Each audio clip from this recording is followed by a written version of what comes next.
اما عائشہ سے کسی نے پوچھا بتائیے کہ نبی علیہ السلام کو اپنے صحابہ میں سب سے بڑھ کر محبوب کون تھا؟ تو انہوں نے کہا کہ فاطمہ سلام اللہ علیہا. بخاری مسلم حدیث ہے فاطمہ میرے جگر کا ٹکڑا ہے. جب انسان کسی کی فضیلت بیان کرتا ہے نا تو اولاد کے بعد ہی اس کا ذکر کر رہا ہوتا ہے, یہ انڈرسٹوڈ ہوتا ہے. گھر والے پہلے نمبر پہ ہوتے ہیں. پھر انہوں نے پوچھا نہیں مردوں میں بتائیں, تو انہوں نے کہا کہ مردوں میں فاطمہ کا شوہر علی بن ابی طالب جو کہ کثرت سے روزے رکھنے والے اور شب بیداری کرنے والے تھے. الحمدللہ یہ میری ماں نے بیان کیا ہے سلام اللہ علیہا. تو یہ سارے فضائل ہیں, لیکن ہمیں دیکھنا چاہیے کہ جب اہل البیت کی بات ہو تو ہم اسپیسیفکلی اپنی گفتگو کو اس میں رکھیں, اور دوسری طرف نہ ہم چل پڑیں, وہ ہمیں ضرورت نہیں ہے.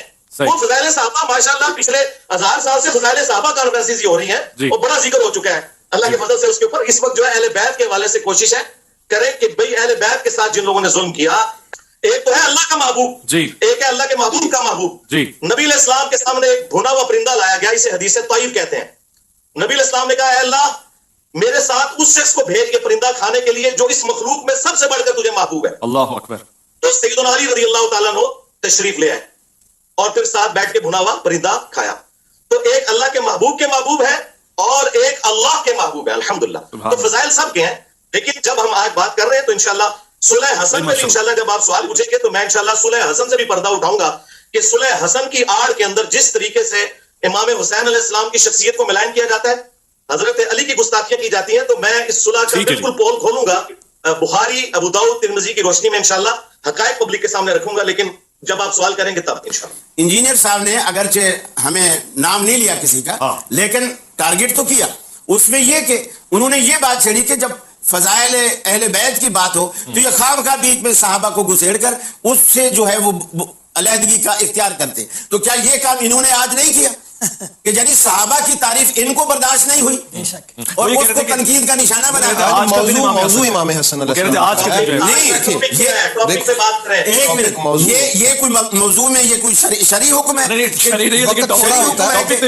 آج کے دن صحابہ کی تعریف نہیں ہوگی, صرف حضرت حسن کی تعریف. دیکھیے حضرت نظریے پہ اور جس موقع پہ آپ نے یہ صلح فرمائی ہے یہ حضرت امام حسن کی آپ فتح بھی اس کو کہہ سکتے ہیں. امام حسن کی ہی فتح, کیونکہ جو اپنی شرطیں منوا جائے لکھا کے کہ یہ میری طرف سے پھر شرط ہے, فتح بھی تو پھر اسی کی ہوئی نا. معاملہ یہ ہے کہ اصل میں امام حسن علیہ السلام کی میری طبیعت, آپ 10 دن سے میں آپ کے ساتھ ہوں, آپ جانتے ہیں بڑی رواداری والی, کبھی میں بات نہیں کرتا. میں سمجھتا ہوں امام حسن علیہ السلام کائنات کی مظلوم ترین شخصیت ہے. امام حسین علیہ السلام کے قاتلوں کو اور ان کے ساتھ زیادتی کرنے والوں کو تو ہم نام لے کے بھی کئی کچھ کر دیتے ہیں, لعنت بھی کرتے ہیں, اور ان کے لیے ہم کہتے ہیں کہ فلاں ہاں جی برات کا. امام حسن علیہ السلام وہ مظلوم شخصیت ہے کہ کہاں ان کا, کس جگہ پہ ان کا خون تلاش کریں. معاملہ یہ ہے کہ امام حسن علیہ السلام کی جو شرائط تھی نا آپ نے لکھوائی, اصل میں آپ کی یہ بصیرت تھی, آپ نے یہ ایسا اقدام کیا کہ قیامت تک آنے والی نسلیں جو ہیں وہ ان لوگوں کی حقیقت کو جان لیں جن لوگوں کے ساتھ ہم نے یہ شرطیں طے کی ہیں. میں یہ عرض کرتا ہوں اگر کوئی یہ کہے کہ وہ جی آپ تو تاریخ کی بات کر رہے ہیں, ہم حدیث کی بات کر رہے ہیں, معاملہ تاریخ کا یا حدیث کا نہیں ہے, معاملہ راویوں کا ہے. مثلا حضرت سیوطی ہیں یا ابن کثیر ہیں, وہ اگر حدیث کی کتاب لکھیں تو پھر ٹھیک ہے, اور اگر وہ کوئی تاریخ کی لکھ دیں تو پھر غلط ہے. اسلامی تاریخ کی اس سے بڑی توہین اور بھی کیا ہوگی کہ یہ کہہ دینا ہم نہیں مانتے تاریخ کو. معاملہ ہے حقیقت کا. دیکھیے سارے راوی نہ ہی حدیث کی کتابوں میں ہم کہتے ہیں کہ یہ بات معتبر ہو گئی ہے, اور اسی طرح بات حدیث کی کتاب میں ہو یا تاریخ کی کتاب میں ہو, معاملہ راویوں کا ہے, کتاب کا نہیں ہے. حضرت امام حسن علیہ السلام نے یہ جو صلح فرمائی ہے اس کو آپ اگر توجہ سے ہم دیکھیں تو کون نہیں جانتا کہ امام حسن علیہ السلام کو, آپ کو پتا تھا یہ, اور میں یہ بھی عرض کر دوں کہ یہ جو ہم نے لکھوایا یہ پورا ہونے والا نظر بھی نہیں آ رہا, لیکن آپ نے, میں یہ سمجھتا ہوں قیامت تک کے لوگوں کے سامنے بات رکھی ہے کہ یہ حقیقت شاید جنگ میں عیاں نہ ہو سکتی جو آپ نے صلح کر کے عیاں فرمائی. کہ صلح ہوتی کیا ہے؟ صلح کا مطلب یہ ہے کہ دونوں طرف کی پارٹیز نے اپنا موقف رکھا اور کنسنسس کے ساتھ کوئی ڈاکومنٹ تیار ہوا. صلح ہوتی ہی اس وقت ہے جب شرائط طے پا جائیں. صلح حدیبیہ کے اندر کیا شرائط طے پائی نہیں تھی؟ اگر شرائط نہ ہو تو صلح نہیں ہوتی ہے, پھر تو ایک بندے کی جیت ہوتی ہے دوسرے کی ہار ہوتی ہے.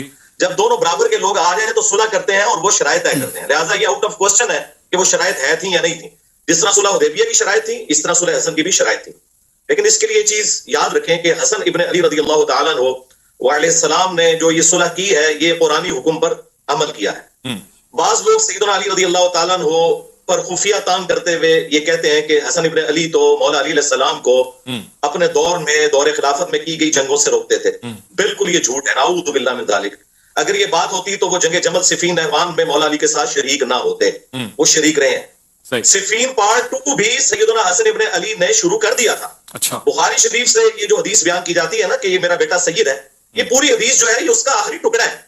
یہ حدیث کافی لمبی ہے. یہ سٹارٹ ابو تراب پر لعنت کے الفاظ ہے, وہ گالی سے بھی بڑھ کر لعنت کرتے تھے. نام سے ہوتی ہے کہ حضرت عمر بن عاص رضی اللہ تعالیٰ عنہ حضرت معاویہ رضی اللہ تعالیٰ عنہ سے کہتے ہیں کہ میں اپنے سامنے وہ لشکر دیکھ رہا ہوں کہ جب تک اپنے مخالفین کو بھگا نہ لے وہ یہاں سے ہلے گا نہیں. وہ لشکر مولا علی علیہ السلام کی روح نہیں لے کے آئی تھی, مولا حسن علیہ السلام جو مولا علی کے بیٹے تھے وہ لے کے آئے تھے. صحیح, ٹھیک ہے, یہ حدیث آدھی نہیں ہمیں پڑھنی چاہیے, پوری حدیثیں پڑھنی چاہیے. تو پھر حضرت معاویہ نے کہا کہ اگر یہ قتل و غارت ہوا تو پیچھے امت کا کیا بنے گا؟ تو حضرت عمر بن عاص نے کہا کہ ٹھیک ہے پھر میں پیچھے سے سنبھالوں گا. تو پھر اسی گفتگو کے دوران حضرت معاویہ نے کہا کہ کیوں نہ ہم حسن کے سامنے سلو پیش کریں, کچھ ہماری بات کو مان لیں, کچھ ہم ان کی مان لیں. تو ساتھیوں نے کہا کہ مشورہ اچھا ہے. تو یہ صلح کی طرف جو آفر ہے یہ حضرت حسن نے نہیں کی. یہ جھوٹ ہے کہ حسن جو ہے وہ امن پسند تھے. امن جنگ کے اندر غزوہ بدر میں کیا رسول اللہ امن پسند تھے؟ جب جنگ ہوتی ہے اس وقت جنگ ہوتی ہے, اس وقت امن کی بات نہیں ہوتی. سورۃ الانفال میں آیا کہ اگر میدان جنگ میں مخالف تم سے صلح کی بات کرے تو اسے ایکسپٹ کر لو. تو حسن ابن علی صفین پارٹ 2 لڑنے آئے, لشکر لے کے آئے. حضرت معاویہ کو جب عمر بن عاص رضی اللہ تعالیٰ نے کہا کہ یہ تو نہیں ہلیں گے, ہم ان کو صلح آفر کرتے ہیں, انہیں پتا تھا کہ قرآنی حکم پہ اہل البیت عمل کریں گے. تو جب صلح آفر کی گئی تو حضرت حسن ابن علی نے وہ صلح کی آفر سورۃ الانفال کے تحت قبول کر لی, جس طرح نبی علیہ السلام نے صلح حدیبیہ قبول کر لی تھی. اگرچہ نبی علیہ السلام کا پلڑا بھاری تھا, اس کے باوجود مشرکین عرب کے ساتھ صلح کر لی. اچھا, یہ صلح کی تو ظاہر ہے وہ شرائط کیا تھیں جی. بنو امیہ کے ممبروں سے جو سب و شتم کا سلسلہ کیا گیا ہے حضرت علی کے اوپر, جو لوگ یہ کہتے ہیں یہ تنقید تھی, مسلم شریف میں 6229 نمبر حدیث ہے ممبروں سے 6229 صحیح مسلم, غدیر قم سے اگلی حدیث. اور 5واں رکھا گیا خمس. افسوس کے ساتھ ان 5 شرائط میں سے صرف 5ویں شرط پہ عمل ہوا ہے کہ حضرت معاویہ رضی اللہ تعالیٰ عنہ خمس دیا کرتے تھے. میں پورا ایک پروگرام بخاری مسلم سے کر سکتا ہوں کہ کس طریقے سے ان شرائط کی دھجیاں بکھیری گئیں. سب سے بڑی بات یہ ہے کہ حضرت حسن ابن علی کو زہر دے کے قتل کیا گیا. مصنف ابن ابی شیبہ میں آتا ہے کہ انہیں زہر دے کے شہید کیا گیا 47 ایئرز کی ایج میں. میری 47 ہونے والی ہے, میری ایج میں حسن ابن علی کو زہر دے کر قتل کر دیا گیا تاکہ وہ نوبت ہی نہ آئے 49 ہجری میں کہ وہ جانشین بن سکیں. اور وہ جو بخاری حدیث ہے سید والی, وہ اسی حدیث میں آتا ہے کہ خمس ہوگا, اور اس کے بعد وہ راوی حدیث کہتے ہیں کہ حضور کی پیش گوئی پوری ہوئی کہ میرا یہ بیٹا سید ہے. اس کی وجہ سے مسلمانوں کے 2 بڑے گروہوں میں صلح ہوگی. 2 عظیم گروہ جو ہے نا, وہ عظیم عربی میں ہے, وَلَهُمْ عَذَابٌ عَظِيمٌ بھی آتا ہے, اس سے مراد بڑا ہے. عظمت والا گروہ وہ ہوتا ہے جو خلیفہ راشد کے ساتھ ہو. ہاں جی, دوسرے گروہ کے بارے میں بخاری میں حدیث ہے 2812, وَيْحَ مَارْ تَقْتُلُهُ الْفِئَةُ الْبَاغِيَةُ يَدْعُوهُمْ إِلَى اللَّهِ وَيَدْعُونَهُ إِلَى النَّارِ. وائے امبار, افسوس, تجھے ایک باغی جماعت قتل کرے گی, تو انہیں اللہ کی طرف بلائے گا, وہ جماعت جہنم کی طرف بلائے گی. تو جو جماعت جہنم کی طرف بلا رہی ہو نا اور خلیفہ راشد سے بغاوت کرنے والی ہو, وہ عظمت والی نہیں ہوتی, وہ بڑی جماعت تھی. یہاں عظیم کا مطلب بڑا گروہ ہے. اور حضور نے فرمایا میرا بیٹا یہ سید ہے, یہ سید ہے, یعنی یہ بڑے پن کا مظاہرہ کرے گا. سب کچھ ہوتے ہوئے یہ اپنی پست دستبردار ہوگا. اور آخری میں حدیث بیان کر دوں کنکلوڈ کرنے کے لیے. ابو داؤد میں 4131 نمبر حدیث ہے جسے شیخ البانی, شیخ زبیر علی زئی دونوں سے ہی کہتے ہیں. یہ پورا پول کھول دے کہ کس طرح حسن ابن علی کے قتل کے بینیفیشری کون ہوئے, حسن ابن علی کو قتل کروانے والے کون لوگ تھے. مقدام بن مادی کرب کہتے ہیں کہ میں حضرت معاویہ رضی اللہ تعالیٰ عنہ کے پاس شام میں حاضر ہوا. اسی دوران حسن ابن علی کی شہادت کی خبر جب پہنچی تو میں نے پڑھا انا للہ و انا الیہ راجعون. اس وقت جو سامنے حاکم بیٹھے ہوئے تھے انہوں نے کہا کہ تو حسن کی موت کو مصیبت شمار کرتا ہے. اللہ اکبر, نعوذ باللہ, نعوذ باللہ. تو مقدام بن مادی کرب کو غصہ آ گیا. وہ انہوں نے انجینئر صاحب کی ویڈیوز نہیں دیکھی ہوئی تھی, انہوں نے نبی اسلام کی صحبت کی ہوئی تھی. انہوں نے کہا کہ میں حسن کی موت کو مصیبت میں جانوں کہ نبی علیہ السلام زانوں پر ایک طرف حسن کو اٹھاتے تھے, دوسری طرف حسین کو. حسن خود سے ہے, حسین علی سے ہے. بس میں نے انجینئر صاحب جو گفتگو سنی ہے, تاریخ نہیں ہے. 4131 میں نے انجینئر صاحب جو گفتگو سنی اس وقت جو آپ بیان فرما رہے ہیں, حدیث ہے کہ اللہ تعالیٰ کو حلال چیزوں میں سب سے ناپسندیدہ طلاق ہے. جی, یہ کیسے ہو سکتا ہے کہ حسن ابن علی جو ہے وہ 2 یا 3 دن کے لیے کسی کو بیوی بنائے اور پھر طلاق دے دیں, یعنی وہ 200 یا 120 شادیاں, اس قسم کی روایتیں ہیں مولا حسن علیہ السلام کی طرف منسوب کرنا. یہ صراحتاً میں سمجھتا ہوں گستاخی ہے, اور اس گستاخی کو جس طریقے سے لوگ جسٹیفائی کرنے کی کوشش کرتے ہیں وہ بالکل غلط ہے. یہ چیز بالکل قرآن و سنت کے منافی ہے, ان کی شخصیت کے اندر بالکل نہیں بیٹھتی. Thanks for watching.